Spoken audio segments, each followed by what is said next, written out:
अधर्म पे धर्म के फहरी तिरंगा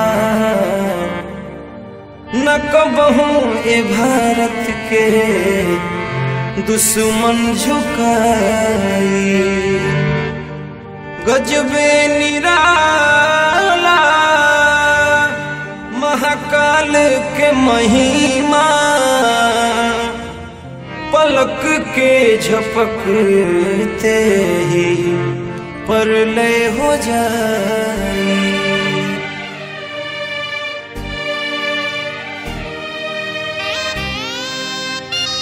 बोले बोले शंकर भगवान की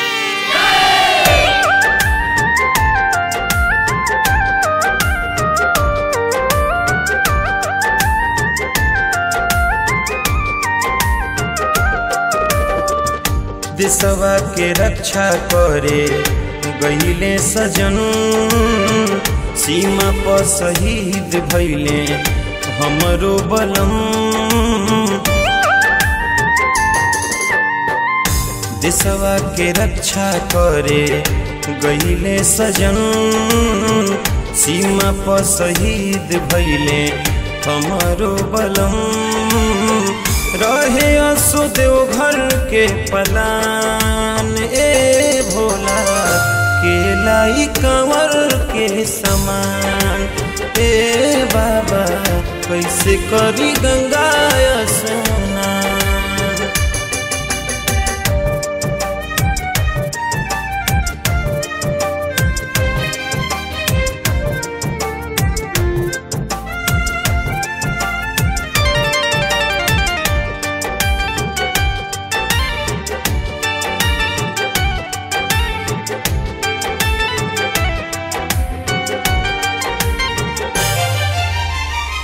भैनी भागिन भइल सपना अधूरा, बबुआ अनाथ भइले समैया बबूरा। भैनी भागिन भइल सपना अधूरा, बबुआ अनाथ भइले समैया बबूरा। हम तो छछना तानी सहजन के याद में, दह के करेज हमार रौर फरियाद में। आ गईल कयामत के तूफान ए भोला के लाई कंवर के समान। ए बाबा कैसे करी गंगा स्नान।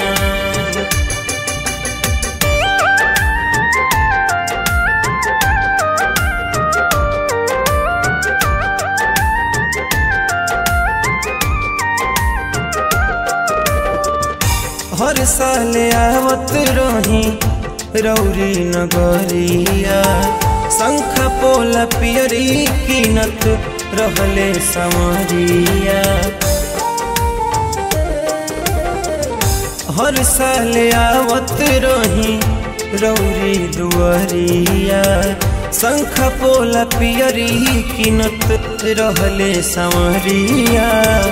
मंगिया के सेनुर साड़ी भइलब उदास हो, सुरहो सिंगार पल में भइले विनाश हो। मुहवा के मिटल मुस्कान ए भोला के लाई कंवर के समान। ए बाबा कैसे करी गंगा स्नान।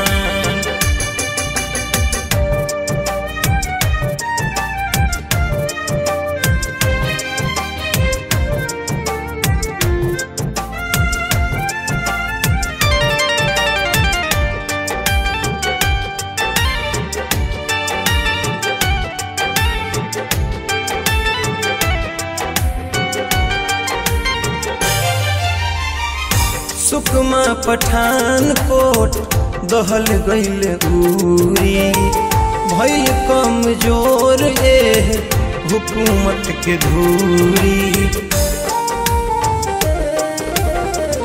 सुकमा पठानकोट दहल गईल उरी, भइल कमजोर हुकूमत के धूरी, मरले जवान होले देश पानी छावर, धूनी रमावल छोड़ी देखा दी न पावर, धनजी के न पूरल अरमान ए भोला, केलाई कंवर के समान ए बाबा हो गईले जिंदगी वीरान। देशवा के रक्षा करे गईले सजन, सीमा पर शहीद भइले हमारो बलम, रहे असो देवघर के पलान ए भोला, केलाई कंवर के समान ए बाबा कैसे करी गंगा स्नान, ए बाबा कैसे करी गंगा स्नान।